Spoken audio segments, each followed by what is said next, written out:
My name is Belinda, and this is our fourth annual, or not fourth annual, but our fourth Tardes de Familia.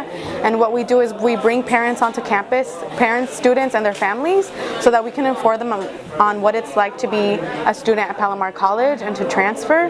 We do this because a lot of us are first generation students, so our families don't know what it's like to be here, or how to come here. They don't know. They've never been really acquainted with a campus, like a university or like a community college. So we do that so that they can get to know what it's like to take classes, and also so that they can ask questions, because and I know that a lot of them have questions that maybe some of us can't answer. So we bring that, and we bring speakers. Today we focused on the transfer theme, so all three of our speakers were transfer students or are going to be transfer students. And yeah, just to network with each other and bring also new students. I went into it very naively. I was just like, I love this. I don't care if I can find a job. This is my passion. I'm going to change the world.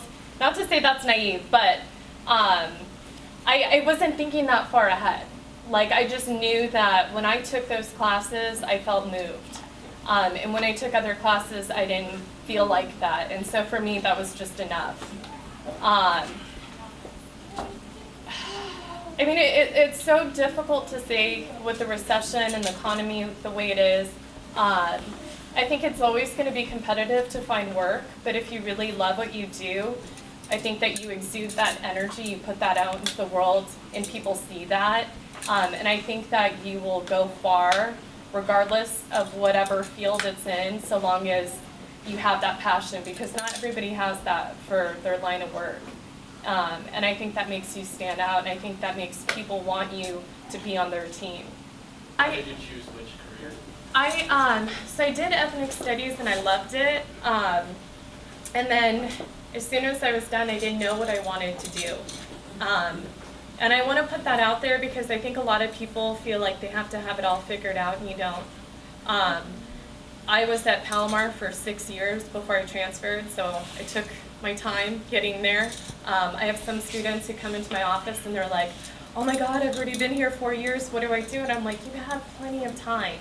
It's a process just like anything else. You don't have to have it all figured out right away. And so for me, I didn't have it figured out.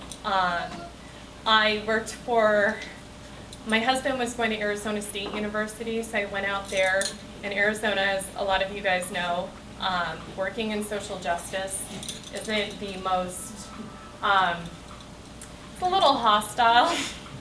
So wanting to work in nonprofit, it was really difficult to find something out there. I looked for a job for like 6 months, I couldn't find anything.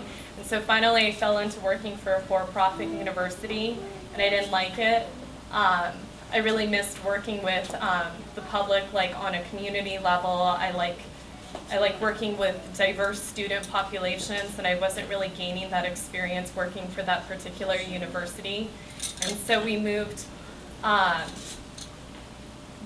actually to Central America for a little while. For our honeymoon, we went down there, and we decided not to come back from our honeymoon, so we lived down there for like a year and a half.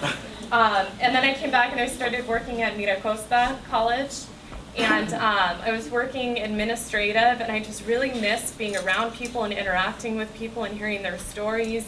I know it's a really scary process, but the only way you're going to grow is to get uncomfortable. And there's this old expression, if you want to be comfortable, take a warm shower. If you want to be successful, get uncomfortable. So if you're kind of in transition and you're like, oh, I don't know if I'm ready to take that next step, I challenge you to take that next step, because it could be the step that really makes who you are as a person, and it could potentially change your life. I've been at Palomar for 3 semesters, and I was asked to come here to speak about my process, how it's been here so far, and some advice that I could give you guys as to how to make it easier on yourself. When I was in high school, I was a really great student. I wasn't excellent, but I was great. I had a 4.8 my senior year, a 4.5 my junior year. I was a varsity player. I was MVP. I was captain of outside. I was part of the National Honor Society. the California Scholarship Federation, Best Buddies. I was the vice president of a nonprofit community service organization. So people expected me to go to a four-year university. I had a lot of people looking up to me, including my parents. As you guys know, as Latinos, our parents expect a lot out of us. Since we've been to school, they expect us to go to a university. And acceptance letters came in March. I got accepted to most of the UC schools, but I didn't get accepted to my dream school, which is UCSD or UCLA. I've currently been accepted to UCSD, I'm waiting for UCLA, UC Berkeley. But I was pretty disappointed, and I decided to just run. I didn't want to stay at home, as many of you guys probably didn't want to stay. We're very secluded in our Latino communities, and I wanted to become more independent. So I decided to run, and I decided to go and accept my acceptance letters to Cal State LA. And I thought that after 2 years at Cal State LA, I would transfer to UCLA.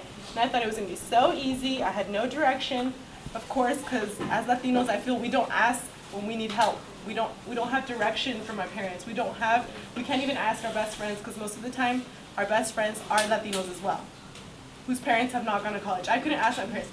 My father did not even graduate the third grade. My mother dropped out of high school because she couldn't afford to pay for it anymore. So I think that it's really important that we begin this network with each other, to help each other out so that we can not take bad direction. But I ended up going to Cal State LA for a quarter. The day before Cal State LA school actually started, I went on a bus, never been on a bus before, went across town to UCLA, spoke to a counselor who literally told me this, and I quote, she literally said, "It is pretty much impossible for you to transfer from a Cal State to a UC school. And you have better chances of going to a community college and transferring than to stay at Cal State. We only accept about one person from each Cal State, and that's only if you have amazing stats." I was devastated. I did not know what to do. School started the next day, and Palomar enrollment had already been 2 months ago. I was like, what the heck am I going to do? Went back to school at Cal State. I was dorming there. I decided that I would stay there for the quarter. You have to make decisions for yourself. I always tell myself, don't give up on your goals. My goal has always been, from when I was probably in middle school, to go to a top UC school. That has always been my goal. I will not give up on my goals because of other people's expectations for me. My parents wanted me to be at a four-year university, but Cal State LA wasn't my university. That's not where I wanted to be. So I decided I wanted to go to UCLA. So I decided to stay the quarter there, finish the quarter to not miss school, transfer back through the disappointment of my parents, my teachers, everybody that I knew, my friends. Everybody thought I was a failure. Everybody thought that I didn't make it on my own. But I didn't care, and I decided to use that negative energy through myself and to put it here at Palomar.